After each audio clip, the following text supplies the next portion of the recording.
Live from downtown Detroit, home of WDIV and Click on Detroit, Local 4 News at 5 starts now. Tonight, the attack on Ukraine's cities is intensifying. Loud explosions heard well into the night as we hit midnight local time in Kyiv. There are several key developments tonight as we mark 1 week since Russia started the invasion. Let's take you through some of today's headlines. First, the UN General Assembly approved a resolution demanding that Russia stop its war in Ukraine and withdraw all of its troops. Also today, the U.S. announced it is going to delay a planned nuclear missile test this week to avoid any potential misunderstandings with Russia.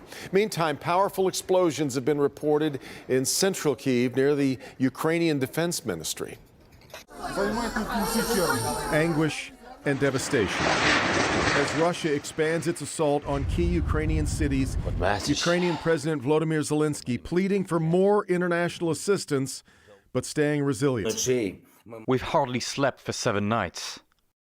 Or we sleep, but anxiously. Ukraine's State Emergency Service says more than 2,000 Ukrainian civilians have so far been killed during the ongoing Russian invasion. More than 800,000 refugees have fled the country, according to the United Nations. We've seen videos of Russian forces moving exceptionally lethal weaponry into Ukraine, which has no place on the battlefield.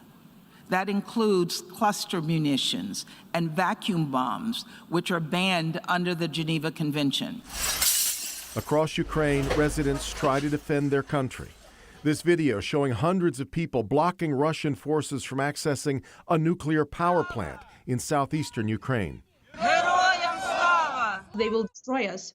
And we are saying that we are ready to fight. Just keep helping us protect to hit Russian missiles, which are destroying our hospitals and our kindergartens, our schools, and protect the sky. As the U.S. looks for more ways to punish Russia, President Biden reiterated that sanctioning Russian oil exports remained a possibility. Nothing is off the table. While this crisis unfolds, half a world away, families here in Metro Detroit with ties to Ukraine, and there are many of them, are going through something most of us can't imagine. Yeah, they're helpless right now as the violence intensifies. Paula Tutman joins us live tonight. Paula, this is really taking a toll. Yeah, it really is. I mean, imagine the images we're seeing on TV. Family members, our neighbors, they're not only seeing those images on TV, but they're actually getting those images from their own family members. And mental health experts are saying they are concerned for the mental health and well-being of many family members right here in Metro Detroit. Dr. Victor Berlacker's daughter, Lisa, is in Kyiv. For 24 hours, he could not reach her, his ex-wife, or mother-in-law. And it was agonizing. They can't just sit and go, in the car because they're afraid of being killed in the streets. But also there are roadblocks everywhere, and it's impossible. And so I'm saying, maybe you could walk to the railway station, maybe you could flee by foot, but because of the older grandmother, they are limited in their mobility. Natalia Nyatuk has a long list of family members peppered throughout Ukraine. All are in harm's way. My mom's still in Ukraine, in Lviv, my brother in Ukraine, nephew in Ukraine, my sister in Kyiv, and my auntie in Kyiv. A lot of people. She is so traumatized, she can barely speak. Now, more time to reach my family over there. I'm sorry, I didn't know that's going to be that emotional. I'm sorry. I appreciate also people like close border to Ukraine. Today, various county mental health departments mobilized, concerned about the mental and emotional health of local Ukrainian American families. I have seen with individuals here who have family members and friends who are affected, I've seen the stress, the anxiety, the worry, some of the symptoms as we discussed, the lack of sleep. There is concern about children here whose grandparents there can't escape the violence. And mental health experts want parents to have some guidance on how to approach children about war. I think it is important as a family to sit down and talk about the things that are happening that are not right. But yet we need to also be sensitive and understand that if they have any questions, they need to come directly to their parents to address these issues and trying to make sure that they feel safe.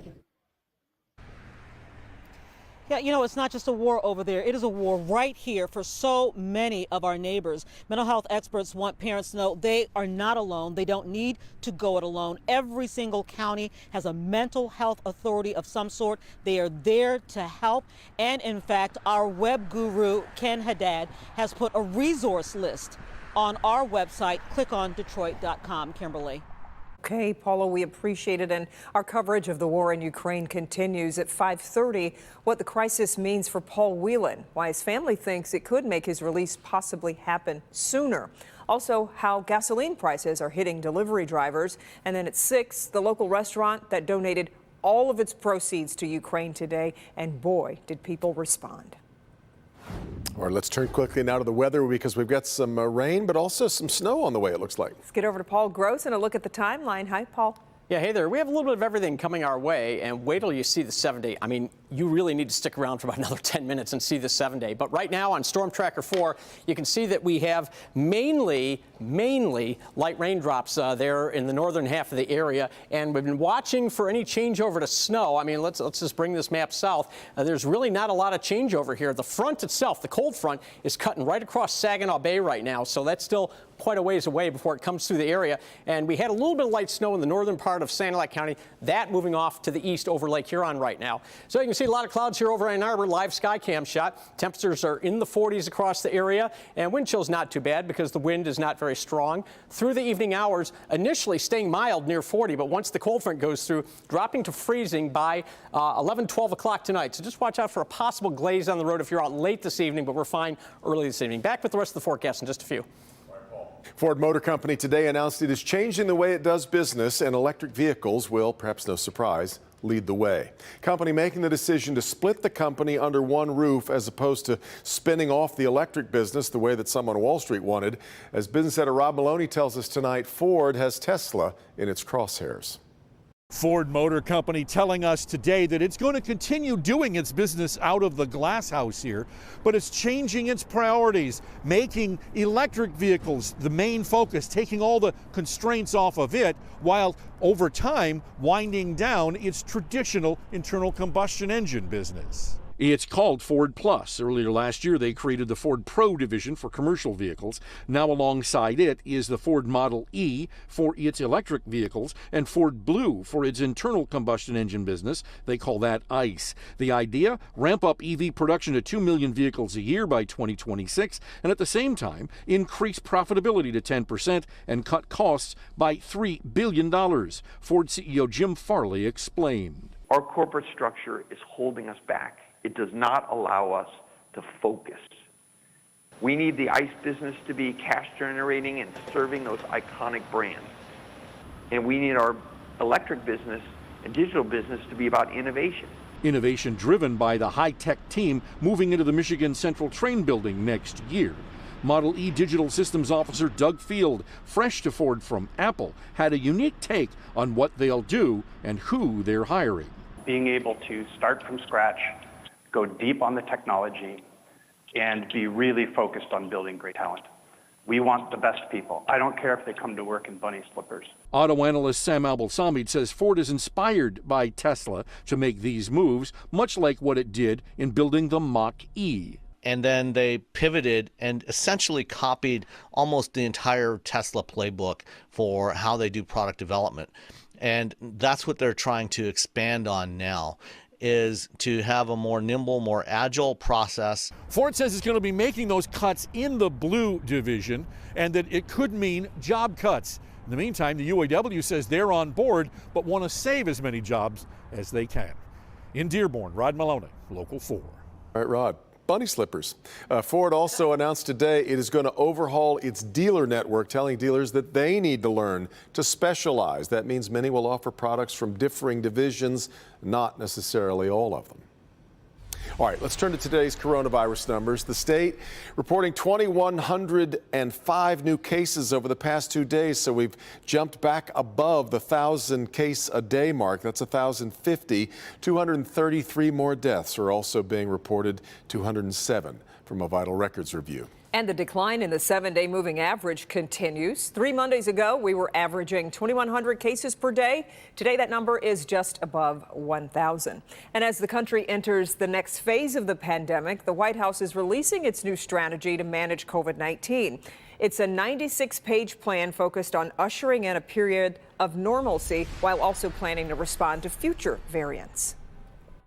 The president laid out 4 key goals for the path ahead. First, protect against and treat COVID. Second, prepare for any new variants. Third, prevent economic and school shutdowns. Fourth, vaccinate the world and save lives. The White House COVID response team detailed how they plan to accomplish those goals at a briefing held in person for the first time in a long time.